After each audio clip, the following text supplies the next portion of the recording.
there for sadness, right? You guys have heard that in Judaism there's a major dagesh, a stress on simcha. And we should ivdu et Hashem b'simcha. David the Melech says ivdu et Hashem b'simcha.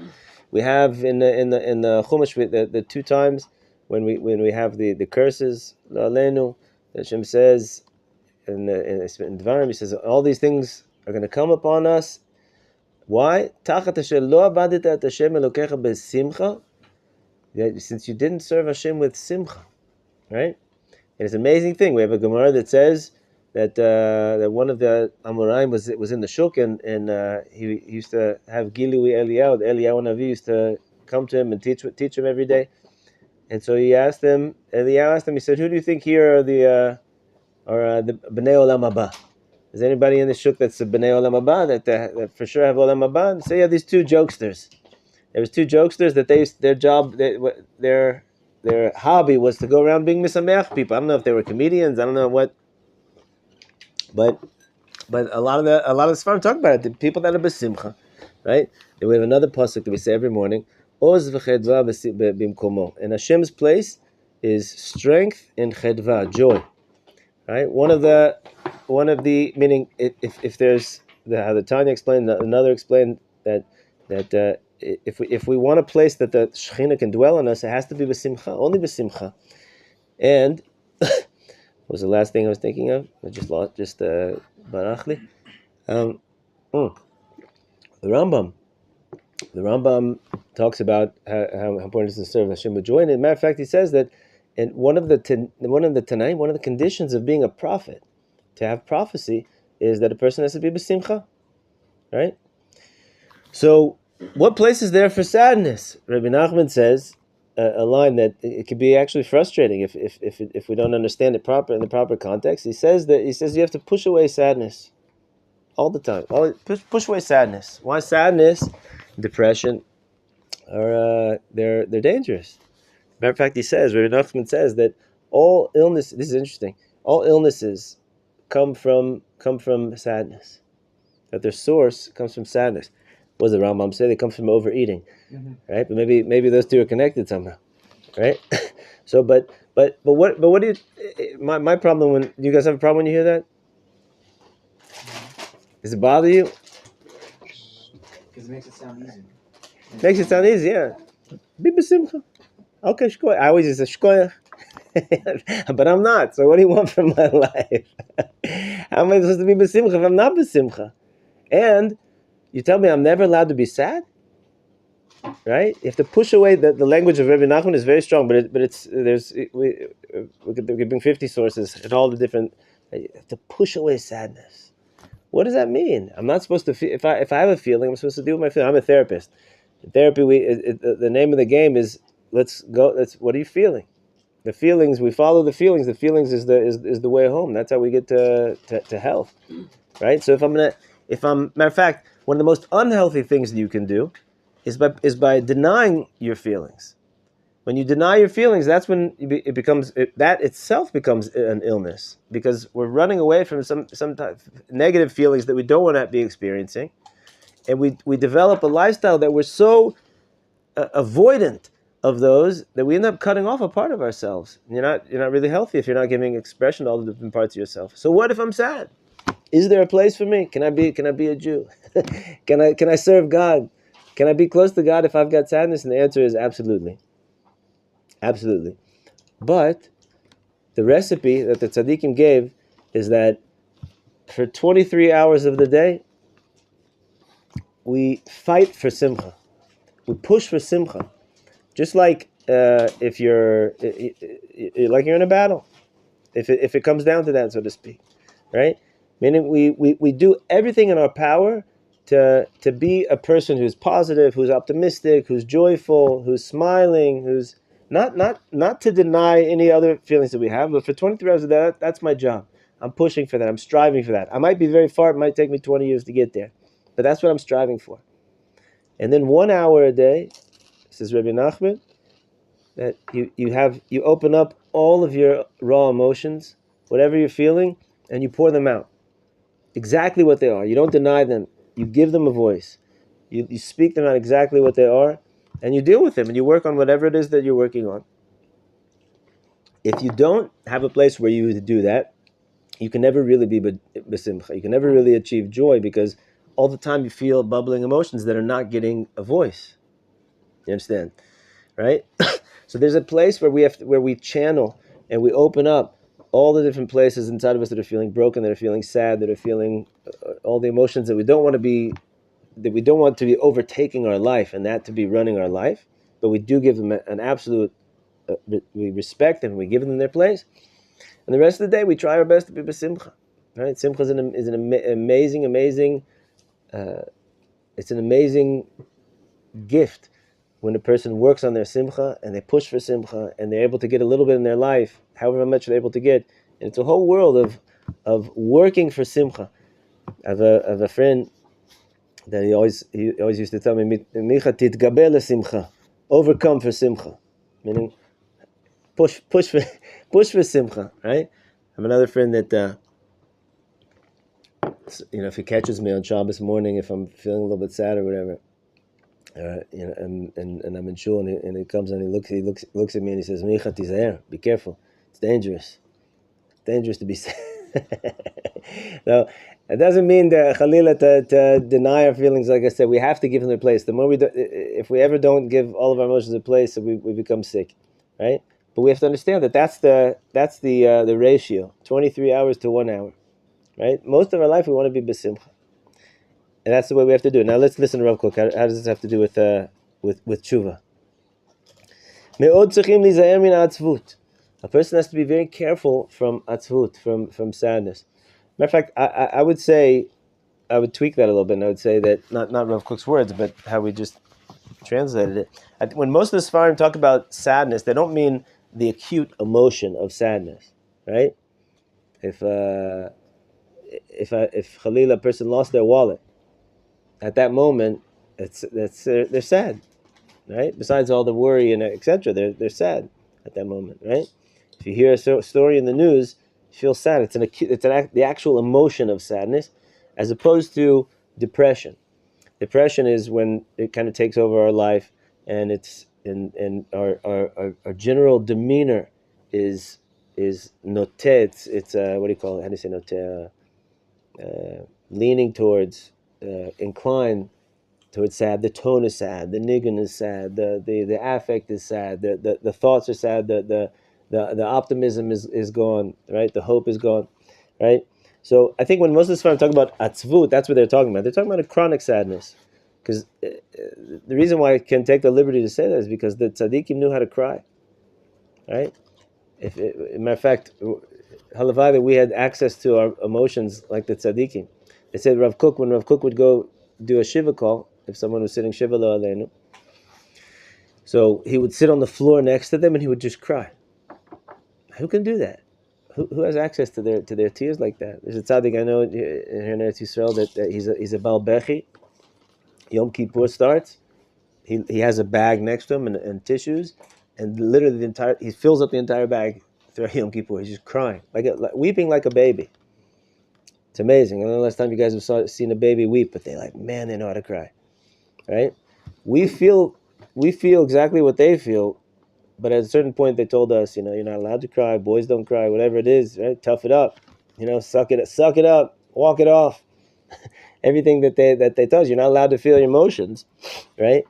But the tzaddikim who are so besimcha, they know the secret of simcha, right? But when it's time to cry, they know how to cry. So when they're talking about pushing away atzvut, and Rav Kook is saying, be very cautious, be very careful of atzvut, they're talking about depression, meaning that it should be chronic in your life, right? Because the feeling of sadness is not chronic. That's what I called it before. It's an acute emotion. The nature of an emotion is that it comes and it goes. All emotions are like that, right? We try to keep emotions, or we try to keep them at bay, and we do all kinds of things to do that, Like if you're feeling simcha, and you want to keep on feeling simcha, but it just doesn't, I'm talking about the acute emotion of simcha, not a life of simcha. You guys understand the difference what I mean by that? Right? Acute emotion is a great song comes on, and it fills you up for that moment. You see your friend you haven't seen in a little while. It fills you up at that moment. But after 5-10 minutes, like every emotion, the emotion has subsided, it's passed, right? You're still very happy in your mind, right? You're still very happy about the idea of what's going on here. I'm together with my friend or whatever it might be. But sometimes if we're trying to keep an emotion going as long as we possibly can, so that also can be, even in positive emotions, that can also become, well, let's have a beer. Okay, that starts to die down. Let's have another beer. Let's have another beer. Let's have another beer, right? Or whatever it might be. Or chasing excitement and fun and, attractions and whatever, as opposed to... So a life of, just like we don't want to get stuck in a life of depression, which is not the acute emotion of sadness, we also don't want to be addicted to trying to all the time regenerate an acute emotion of joy. We want to have a life of joy where our general demeanor and our mentality is hopeful, is optimistic, is positive, seeing the good. Samech bechelko. I once had a rabbi, lives in Yerushalayim, Rav Yom Tov Glazer. I don't know if you guys have heard of him. He's an old surfer and a hippie. I'm really connected to him when I was on my derech back to the Torah Kedosha, and I remember one of my first classes that he said what's the difference between getting high and being high? Right, it's a great question, right? So so he had a board like this, and he drew. We have a marker. He said this is getting high. Whatever it is that you do to get high, and then it shoots you all the way up here. And then when it finishes off, right, you usually come down here. You usually don't come down to the same place. You come down a little bit lower, right? So then what do? Right, you got to get something else to get, right? He said, but being high is that, he said that it's slow, incremental climb until you're just living in that place. You're living in that place, and it's so different, right? So that's what we're talking about. Was not such a straight line there, but you guys get the picture, right? It's a shalom. It's a lifestyle as opposed to an emotion. Okay. So Rav Kook says, "Me'od tzrichim lizaher min ha'atzvut." We have to be very careful from depression, from that chronic sadness. Aval lo b'midah gdola kazo shetimna et or HaTeshuva milachdor el omek haneshama. But not to such an extent where you become, so to speak, like I said before, like an addict of simcha. No, never allowed to be sad. Anybody that smiles, anybody that frowns, not allowed in here, right? No. If you're gonna be so closed off to feeling any type of sad feeling, any type of sad affect that you're having in your life, so what's going to happen is you're going to prevent the light of tshuva from penetrating deep into your soul. What do you mean? Is tshuva sadness? Right? No. But he says, she'az ha'atzvut mitpasheteti כמחלה ממארת בכל קצות הגוף והנפש, מפני שהחטא מדאיב את הלב וגורם לעצבות ולהתאזרח על המרירות. This is a really long sentence. I think the whole thing is just one sentence, so we're going to have to break it up. Rav Kook talks about, in another sefer of his called Musar Avicha, he talks about what he calls midot mitzraniyot. Certain midot which are like a narrow valley, right? And you're walking in a narrow valley. If you don't walk on a very, very straight line, if you're not, then you can get bumped from the rocks on the side. So he said that there's certain midot that you have to try to be exacting with it, because if you're off by a little bit, if you're not precise in it, so then it can be something that's unhealthy, right? So one of those is what he calls here, mirirut. Mirirut literally means like embittered, but I would say that the context of what it really means here is remorseful, right? When a person does tshuva, and you think about what you said and what you did and what you've done, right? So what do you feel? You feel a little bit of sadness about it, right? But it's not exactly sadness. It's not a loss, right? Sadness is always a loss, Right? Sadness, the feeling of sadness, the acute emotion of sadness is based on, it's coming from some type of lie. I've lost something, or might not really be that I lost something, but I believe that I lost something. I feel like I lost something. Merirut is here. I didn't lose that, what I said in the past. I feel bitter about it. Every time I envision myself saying those words or doing that deed that I did, it makes me feel bitter inside. Right? What's the word? I regret it. Right? I'm remorseful about it. But that, if I stay in that place, which is the opposite of tshuva. Tshuva is, I go to that place, I retrieve the neshama that was in that moment. I say, man, if I would be there today, in a million years I wouldn't say that. Matter of fact, I'm going to call the person, I'm going to tell them, I'm so sorry that I said that to you. I feel so bad that I caused you that, and when I think about it, it makes me feel so bad. Right? And I'm in pain about that. I want you to know. I care about you. I love you. Sorry. Right? That's tshuva. I retrieve it. I don't stay chas v'shalom. I don't stay in that place of bitterness. But I have to let myself at least go there, right? In order to be able to fix it, to be able to fix it up. Otherwise, I can't fix anything, right?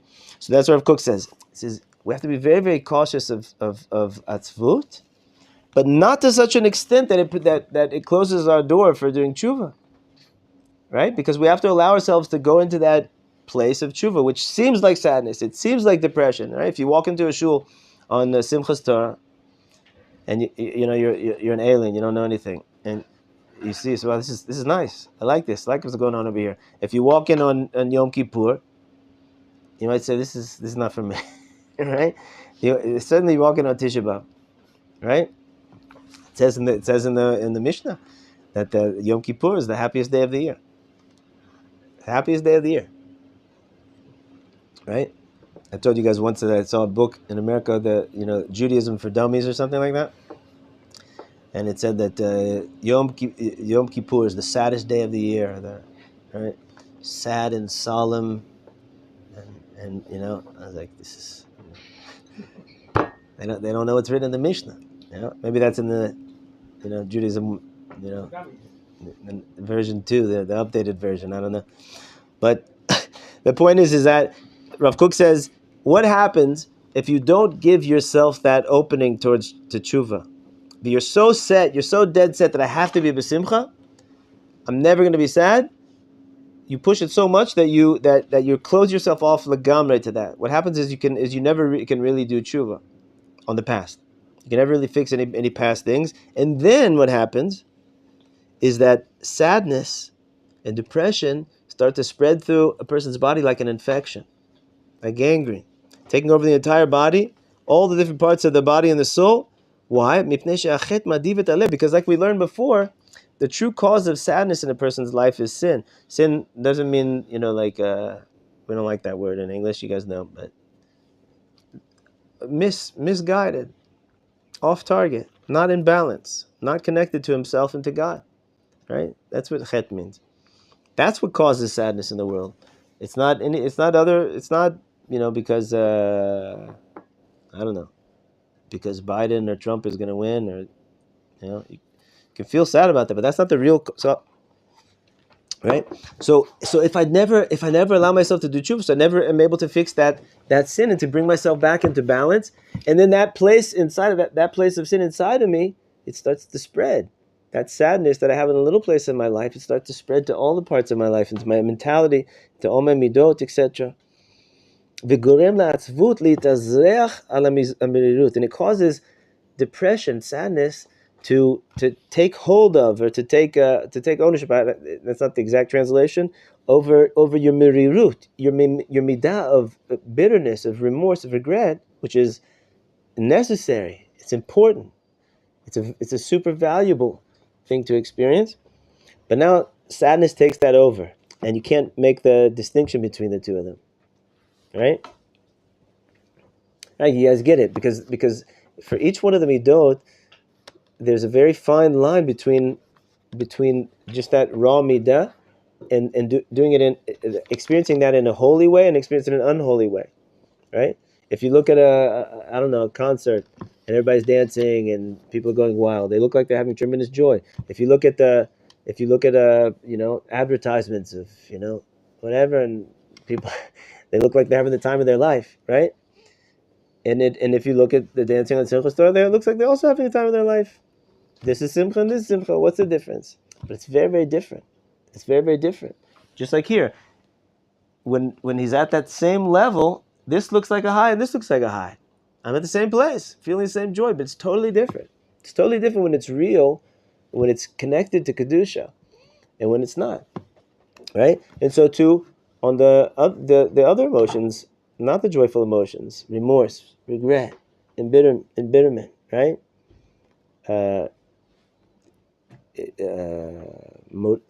Intense motivation to fix, right? So, but if we're not careful, so that it looks like sadness. This looks like sadness, and that looks like sadness. When I go in on Yom Kippur, look, I don't think the difference between Yom Kippur and Tisha B'Av. When I look inside the shul, at first glance, right? It's very different. Hakodachat shel taverat HaTeshuva, the merirut, the bitterness, which is so necessary. It's like a fever that of tshuva that burns inside of a person. Even though that there's an aspect of it that's uncomfortable and unpleasant, right? But it's like a purifying fire, right? Mitzarfim et haneshama. It how do you say litzaref? Purifies. Another word, purifying. Machzikim ota al basis shel hasimcha hativit hatmidit haruyala, which establishes the neshama on its foundation of true simcha, of natural simcha, meaning the simcha that when you see a baby. When you see a baby, why everyone loves to make a baby smile, like all day long. We've got a 6-month-old in our house right now. Baruch Hashem. Soon by you guys, each one of you, many 6-month-olds, and other various ages, and grandchildren, and great grandchildren, Be'ez Hashem, and lots of health to enjoy them. But if you watch a day in the life of baby, right? Everybody, we've got a 20-year-old and down to a 6-month-old baby. We have an interesting situation in our house right now. So all day long, people come in, they've got their own schedules, and then they see the baby, they get all excited, and all they want to do is just get a smile out of the baby. They kiss them and love them and hold them and crawl and contort themselves and everything that they can do just to try to get a little smile, right? And you see that smile, it's such a pure smile. Such a pure simcha. It's so different from a lot of the things that we experience in the adult world, right? And the reason why everybody's so addicted to it and loves it, in my opinion, is because it reminds us of that pure place inside of ourselves that we forgot about, that we're not in touch with, that we don't even know how to get to. And when we see that, it's so refreshing. It restores a certain hope in a person's life, right? It's an unbelievable thing to watch a baby. Right? So Rav Kook says that in order to get to that natural simcha that you have, every single one of us has that inside of us. We might not have had access to it for 20, 30, 40, 50 years. Right? Multi-generational, we might not have had access to it. Right? But it's in every single person, without exception. The way to get that is you have to go through that purifying fire of tshuva. And so if you're so closed off to any type of negative emotion, what you call a negative emotion, right? So you're never going to be able to get that purifying fire. You're never going to get to the simcha. You get it? It's an oxymoron. I'm so badly trying to have simcha in my life that I refuse to allow myself to feel any of the sadness or the brokenness, right? And therefore, I never actually get to simcha because the only way that I can get to the true simcha is to walk through that fire, right? So Rav Kook says you have to be ready to do it.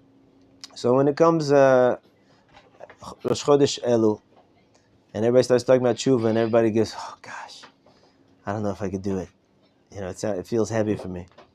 We have to realize that there is parts of it that are unpleasant. Just like if you go to the gym, you're sweating, and you're tired, right? And if you're eating a salad for lunch, it's not as fun as if you're eating pizza. Period. It's not as fun right? It's not as fun as ice cream, right? parts of it that are matzben, that frustrate. That's what Rav Kook says. Right? They have chalakim atzbanim. But this is what is bringing us to the pure place that we're really trying to seek. But with all that, we have to be very careful about not getting caught in that place. And also when it comes to tshuva, sometimes a person can get stuck in a place of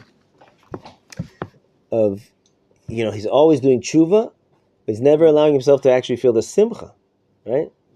When on simcha on the simcha of Simchas Torah is the joy of the purification that we had on Yom Kippur. And on Yom Kippur also, by Chassidim, there's lots of smiling that goes on Yom Kippur. There's lots of singing, beautiful singing, and there's also crying. If you don't know how to cry, so you're also not going to be able to have that smile, right? So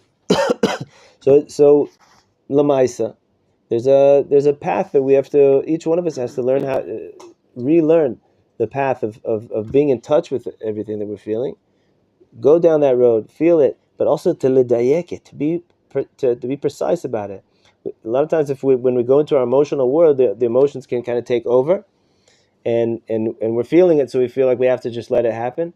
But we have to be midayek our emotions as well, right? It's one of the really powerful things about Chassidut. Chassidut is very very much about exacting emotions. It's a wanting you to live a richly emotional life, but precise, right? It takes a long time.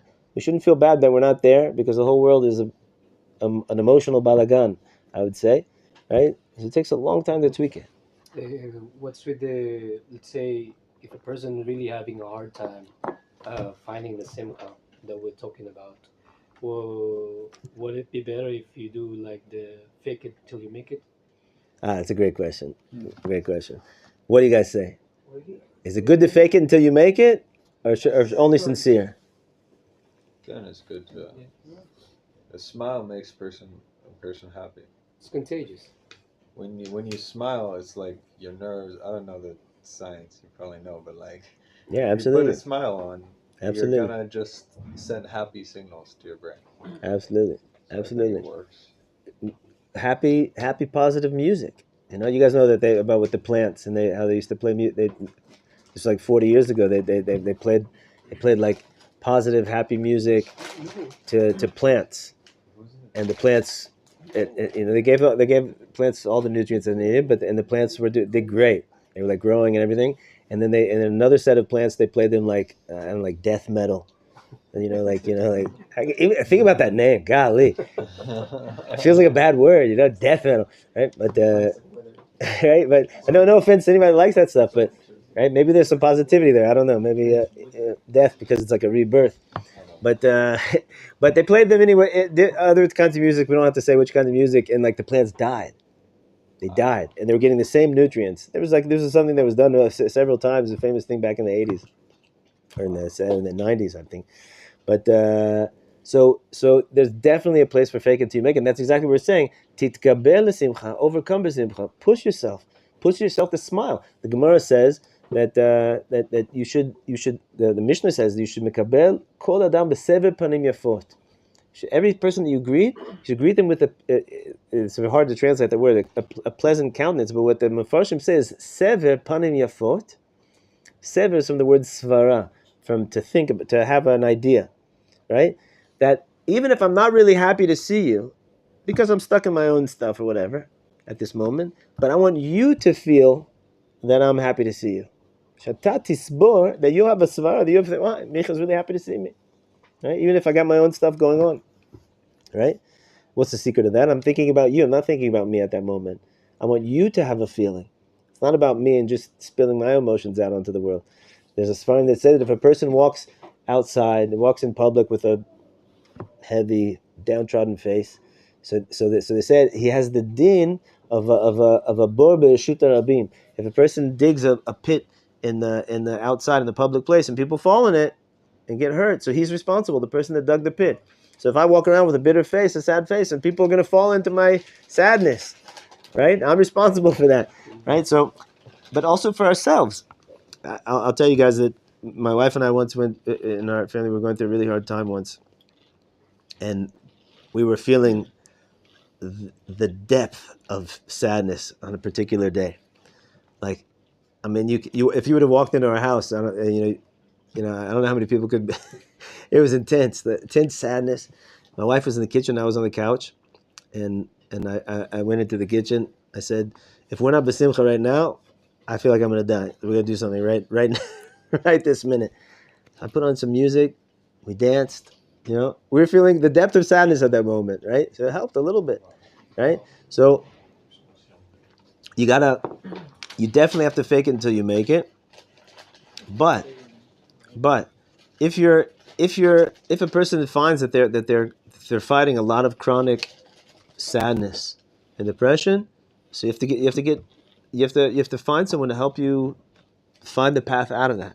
It could be a lot of things. It could be like Rav Kook says. It could be the person has to clean up tshuva wise a lot of things, but a lot of times, just in therapy, the therapeutic world, a lot of times it's because, like I said before, since for so many years we didn't listen to all of our emotions, we didn't give them a voice, we didn't respect all the places inside of us that felt things, because we were taught that way, and because of for many different reasons, that a lot of the healing to get to simcha is dafka through experiencing the pain, right?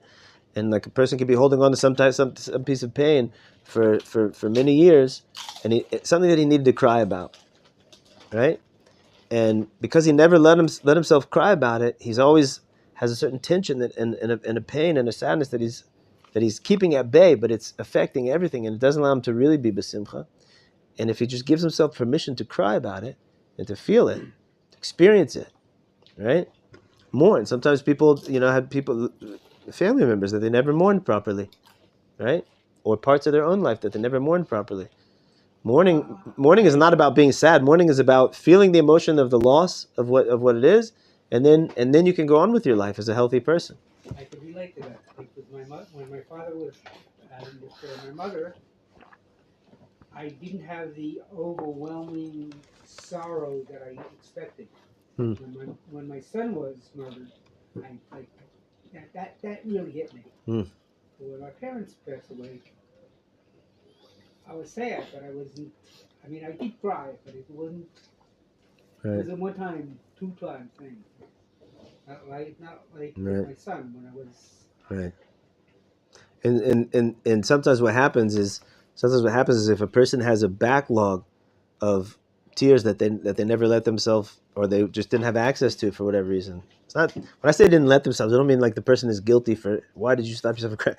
We're taught and we're broken in by society to not feel all the things that we feel, but if he has a backlog, that sometimes it could even be in a minor event. In your case, it was a major terrible unfortunate event. But sometimes it's going to be something minor, that just causes, because it's all welling up. It's all just under the surface, and it all starts coming out. So I want to just understand and to say the model one like go up or down.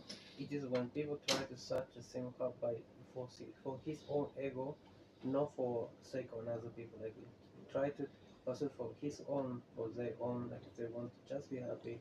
So try to push, but it's just looking himself. That's why it's got down easy. It's not a true thing, but you try to say for people around to make simple another people to make you simple, something like that. That's a beautiful idea. I didn't say that, but that's a beautiful idea. I try to understand it. Well, that's a beautiful idea. I like that idea a lot. The concept is if my whole goal is just to feel high, to feel good, to feel simcha, so that I can have the pleasure of feeling simcha, so I do some type of activity to get me there. But if it's not really connected to any truth or to any meaning or any, right? If it's just a feeling that I'm seeking, so the feeling comes and goes, right? And if a person's not on any type of mind-altering substance, so an emotion lasts for a couple of minutes. But if a person takes some type of intense drug or something, like which was in this case, so then that feeling can last a lot longer, but eventually it goes away because it's not real. It's it's artificial. The experiences that they have are real, but the feeling is artificial, right? as opposed to being higher, being besimcha. It's not about, a person who's a true Baal Simcha. They're not singing and dancing all day, but they have a general sense of joy, a general sense of satisfaction, a general sense of positivity and optimism and goodness and hopeful, seeing the good in themselves and others. It's also the difference between the Hollywood idea of love, right? Which is really what's the word I'm looking for? Artificial. Not a Shallow. no. Artificial shallow. Oh gosh, there's a word. My English is Do you think the word is like not like it's attraction, but it's Lust. like lust. There's another word. Infatuation. Infatuation. That's the word. Okay. Without you guys, I'd be totally lost. You save me every time. Right. So infatuation is the kind of love that's shown pretty much in all forms of media, and the idea of love that's portrayed in the world is infatuation. I'm totally overcome. I can't control myself, and right. But real love has nothing to do with that. Sorry, I don't want to burst anybody. I don't want to ruin anybody. Real love is a million times better than that, right? Because infatuation is all about me, right? You're just the object that I'm using. You're my drug at this moment, right? And that's why it always ends so bad, and that's why there's so much pain in the world of romantic relationships in the Western world today, because people are seeking something that can't last. I can't stay infatuated forever. It's a momentary thing. It's a temporary state of being. True love is like true simcha. It's this mellow, constant state of just goodness and giving and love and positivity and back and forth between a couple who are just they're living and they're living their life together in a state of love, right? It's very, very different. That doesn't mean you don't have acute moments of intense feeling of that love. Of course you do, right? But when that wears down, like all emotions do, where do you go back down? You don't go back down all the way to the bottom. You go back down to this good place of like just steady love, right? How's that sound? Sounds pretty good. Much better than what's in the movies, right? Yeah. All right, so it's achievable. Each one of you, I bless each one of you. You should achieve it, Bezrat Hashem. It takes a lot of work, but you can do it. But first thing is we have to know exactly what it is that we're shooting for, and that's what we're shooting for, right? Oh, I just want to ask, so say a person has this backlog that we're talking about. They haven't let themselves go through these emotions and feel things. It can be very intimidating. It seems impossible to envision, for that person to envision, just, walking down the street with a pleasant complexion, just smiling at people he Right. sees. Because there's often times when a person, like we talk about, that pain comes from a person does averas, God forbid, then so like it can be very hard to like look at the world with love. Instead, a person might feel shame or guilt, Right. and so, but at the same time, it can be too painful if we're supposed to, live with simcha, but we have this baggage. It can Right. be a block. It seems like a bit of a catch-22. Right. Right. So, like I was saying, that you have to go. A person has to go through. He has to walk through that fire, so to speak, to be able to get to the true simcha. The way that he does that is that he, with guidance, B'ezrat Hashem, he revisits those places inside. And he has someone to even help him recognize those places that he needs to revisit. Because a lot of times we don't even know that we have to revisit them.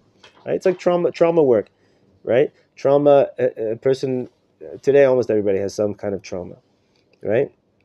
Really, genuinely, we do. We're a very sensitive generation, and we live in crazy intense times. And so, but all trauma is, if I'm experiencing trauma from some event that happened or a number of events that happened 20 years ago, what it means is I never really fully processed what happened then, emotionally processed, right? I couldn't. It was dangerous at the time. either psychologically or emotionally or physically dangerous at the time, right? I couldn't process it. All of Israel right now is in a state, we haven't even begun to process the trauma, right? A lot of people have said, and this is my own experience as well, is that I felt more anxiety before than I did now, because now I'm still in a state of hyper awareness, and right. But I don't know. Maybe there's more to that piece. But the point is that the release from that hold of trauma is to like go into what the body's trying to feel, and sometimes what the mind also is trying to feel. Experience it, and then once you experience it, all of a sudden your whole system, like the inflammation, subsides a little bit, right? So now let's connect it, Micha, to what we're saying that I was saying from Rav Kook, that if a person has averas, he has chataim. Rav Kook says that's really the source of sadness. So those cause sadness, but also the way that we approach them is how we fix them. Avera, the word of avera, right? These are different words for sin. Avera, what's the shorish of avera? La'avar, to pass over or past. So the Svam would say that an avera is someone who's stuck in the past. They look at their past in a negative way instead of tshuva is very easy, right? If a person, you make a list, each one of us, we can make a list, a pretty short list, I think. Also, all together, of all the bad, terrible things we've done in our life, right? Maybe some lists would be a little bit longer, a little bit shorter, lo mishane, but it's not like, you're not talking about like rap sheet. right. Tshuva, if we could do like minute tshuva, right? Okay, if we were all like just in the proper mentality and to do it cleanly, okay, this, you feel regret about it, you feel bad about it, yeah, gosh, feel it, yeah. I wish I didn't do that. Done, clean. We don't believe it. We don't believe that it works, right? Until we get the stamp, right, on our Tudat Zut or whatever. We want the official proof. But when we're stuck in that past and seeing it like that, so that's what it is. Or chet, like we said, it's chet is misguided, missing the target. Avon is crooked, right? It's something crooked, and there's something that's misaligned inside of us. So Micha, only when you go through that fire, so to speak, and you experience it. And that's not something you do for your whole life. You do it. It's a singular experience. Then you can start to approach all those past things in your life in a totally different way. Right? What's the way that you now approach it? With compassion. You have rachmanis for yourself. Am I really a terrible person? Yes, I did this. Am I really a terrible person? No. I had my reasons why I did it. That was my education. That was the best I could do at that moment. Can I be in touch with the good person that's inside of me, even at that moment that I was doing that act? Right? That's compassion. I see the good in myself even in that moment. I'm ashamed of the words that I said. I wish to God that I could have done it differently. But I see that there was a good neshama underneath that at that moment, and it's that neshama that I want to redeem in this moment. Right? That's a redemption. I take him out, and he doesn't stay in the past, and the past changes. The past changes because of that, right? Like we said, like we have passed down after 120 years, when they replay our life to us, it looks very, very different, depending on how we did tshuva, right? And the words that we remember are not the words that we're going to hear when they're replaying it back, right? Otherwise, gentlemen, we're cooked. We have no way to fix anything around here, Once we botched it up once, it's fallen, and we might as well, close down shop already. Does it need to be like a formal process? Because I feel like I've seen Rambam HaTeshuva, it seems like he has like a formal, like you have to say this and like step by step kind of thing. Or if you just did something, generally regret it, and or you vow not to do it again, like just in your mind, like, is that tshuva? Yeah, I mean, there's 4 components of it, and as long as he hits those 4 components, he doesn't have to like do like a checklist in a formal way. But like you just said, that he did it, recognizing that it was wrong, feeling remorse about it, verbalizing it. That's maybe the only formal part that he has to, right? To verbalize it, say, Rebbeinu Shalom, I'm sorry I did this, I wish I didn't do this. And if it's to another person, to apologize to that person. And then to accept upon himself, to try to be better. Right? And I told you guys what Reb Zusha said. Reb Zusha said he never called himself I. He said there's only one I, that's Anochi Hashem Elokecha. So he used to call himself Zusha in third person. And he said, Rebbeinu Shalom, Zusha's so sorry. Zusha did this and this. And he bemet is so sorry. And Zusha promises he's never going to do it again. And even though Zusha said that before, but this time Zusha really means it, Rebbeinu Shalom. That sounds crazy, but it's actually brilliant. It's Rav Zusha. You know what the Tanya called Rav Zusha? He called him Hagaon Amiti, the true genius. Right? Rav Zusha is like the cute Rebbe, right?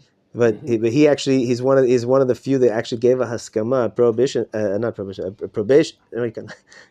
approbation to those. You guys had to save me on those, but the approbation to the Sefer Tanya. And the Baal Tanya called him, and not only that, the Magid Mezrich, when he had he had all these talmidim, he was the big Rebbe, and when he was passing, he said, I just want two students to be with me, the Baal Tanya and Reb Zusha. And he moved the last 6 months of his life. He moved into the house of Reb Zusha. He's buried in Anipoli with Reb Zusha. They're together in the right. So Reb Zusha is anyway. Talk about Reb Zusha. All my kids are fighting over who's going to have a boy first because they want to name him Zusha. I grew up with loving Reb Zusha in our house, but so yeah. I thought you were going to ask a different question when you said, does it have to be a formal process? Just check the time here. We'll finish on this. That does the walking through the fire have to be a formal process? I'm a therapist, so it's a lot of times that's a formal thing, a formal relationship with a therapist and everything. But it doesn't have to be. Therapy is a therapy or some form of that guide. I do think that if a person can't get there himself, which is most of us, I would say, so we need some type of guidance. It doesn't have to be in the form of therapy. It could be with a rabbi. It could be with a friend. It could be some type of experience. Experiences with with people who have guided people through these things, right? Because a lot of us are stuck. A lot of us are really stuck, and we need that guidance. But that doesn't mean that it has to be, It doesn't say therapy anywhere in the Torah, anywhere in the Nevi'im or Ketuvim, I'm sure there's sources that people could say, right? But there's ways to get there, I believe through the Torah Kadosh the person can get there. I believe that one of the things that Chassidut really came to bring is this, is to not that it should just be like this formal Judaism that we're doing, but like really into the kishkis, into the heart, and to like get some real healing and get some, to fix things up properly here. Okay, gentlemen, this was a really important piece and a lot of big yesodis about simcha and how to place these things properly and how to get them exact. So Hashem should help us. We should be zochet the Yom Shekulo Sameach with Mashiach Tzidkeinu.